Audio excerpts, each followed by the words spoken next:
Torniamo in diretta da Palazzo Farnese per questa Notte delle Idee 2023. Siamo in compagnia di un altro ospite, qui con noi Philippe Villain.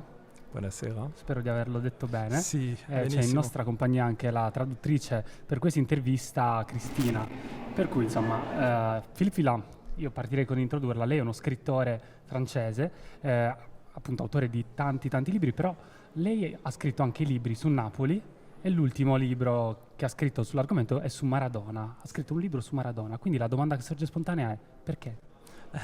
C'est une très bonne question parce que sans doute Maradona est un personnage romanesque et effectivement seul peut-être un écrivain a besoin et envie d'écrire sur un personnage aussi romanesque qui a une vie accidentée, une vie qui ressemble à un chemin de croix jusqu'à sa crucifixion. C'est également une figure christique, donc d'une certaine manière, et puis une figure pour moi très forte de ce qu'on pourrait appeler la passion sociale, à savoir que Maradona est un héros national pour son pays, l'Argentine. On se souvient qu'il a marqué 2 buts fabuleux contre l'équipe d'Angleterre dans le contexte de la guerre des Malouines. Et c'est une sorte de revanche pour l'équipe d'Argentine. Et puis c'est la figure du sauveur populaire à Naples dans la mesure où il part du FC Barcelone, le plus grand club du monde à l'époque, et lui est le plus grand joueur du monde. Et il va à Naples, un club qui est aux portes de la relégation en Série B et qui est pauvre. Et c'est une remise en jeu assez exceptionnelle qu'on voit peu dans le football, dans la mesure où aujourd'hui les grands joueurs vont dans les grands clubs. La force s'ajoute à la force.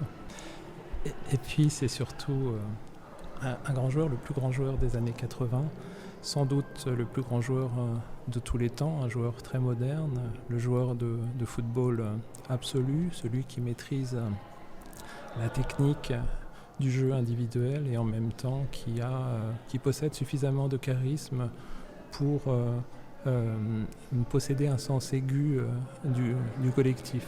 Il est capitaine et il est également pas seulement un buteur, il est également un passeur, donc celui qui transmet la balle aux autres. Et on peut dire d'une certaine façon que c'est le footballeur le plus complet. E come racconta lei, appunto, il mito di Maradona comunque è rimasto negli anni, soprattutto a Napoli, in cui rimane una sorta di figura mitologica, una sorta di divinità e viene venerato come tale. C'è secondo lei la possibilità che questa figura possa essere, non lo so, non dico superata, però raggiunta da qualcun altro? Question intéressante, mais qui mériterait un développement beaucoup plus grand.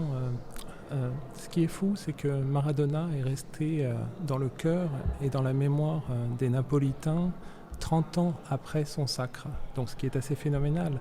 Moi, il m'arrive d'aller souvent à Turin et Platini, Michel Platini, qui a été un autre grand joueur, alors qu'il a gagné 3 ballons d'or, c'est un des plus grands joueurs de tous les temps, mais n'a pas laissé de traces dans la ville. Alors sans doute tous les Turinois se souviennent de Platini, mais il n'a pas laissé de traces physiques, matérielles. On ne le voit pas dans la ville. Maradona continue d'être omniprésent. Il y a une passion complètement religieuse à son égard. Il y a un culte de Maradona. Et on peut trouver dans le vieux Naples, à Spacca Napoli, au bar Nilo, une chapelle votive où on peut aller faire des vœux, où on peut aller prier, où on voit une mèche de cheveux qui est conservée, alors qui appartiendrait sans doute à Maradona. Et évidemment, il y a toute une déclinaison du fait religieux autour de Maradona. Encore ce matin, avant de partir, de venir à Rome, les gens en face de moi, mes voisins, chantaient une chanson de Diego à tue-tête dans la rue pour fêter le Scudetto. Lo scudetto del Napoli che si sta giocando in questi minuti, Sì, tra l'altro sì. Napoli che in questo momento è 1-1 Sì. contro l'Udinese, quindi sarebbe campione Sì. per la prima volta dai tempi di Maradona, quindi anche questo ha un significato dopo l'Argentina campione del mondo. Si, alors c'est très étonnant parce qu'on attendait ce titre dimanche déjà, et la ville s'était préparée, la ville de Naples est devenue bleue, véritablement bleue. Elle est colorée, c'est tout à fait incroyable. Et puis c'est un petit peu dommage que le titre se joue à l'extérieur. On attendait presque dimanche pour le fêter tous ensemble, mais bon, c'est une nouvelle extraordinaire pour Naples. Ça revalorise, je trouve, la ville. Et puis c'est par-dessus tout, c'est également une équipe généreuse, une équipe courageuse et une équipe qui joue très très bien au foot. C'est ça qui est beau, parce qu'on peut gagner des titres. À Naples, en fait, la victoire ne suffit pas. Il faut qu'il y ait en plus un certain esthétisme, une certaine beauté pour que la fête soit totalement complète.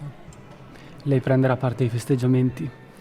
Si, dès que possible, évidemment. C'est toujours un plaisir de fêter ça. Et c'est tellement historique et surprenant que c'est une fête encore plus merveilleuse.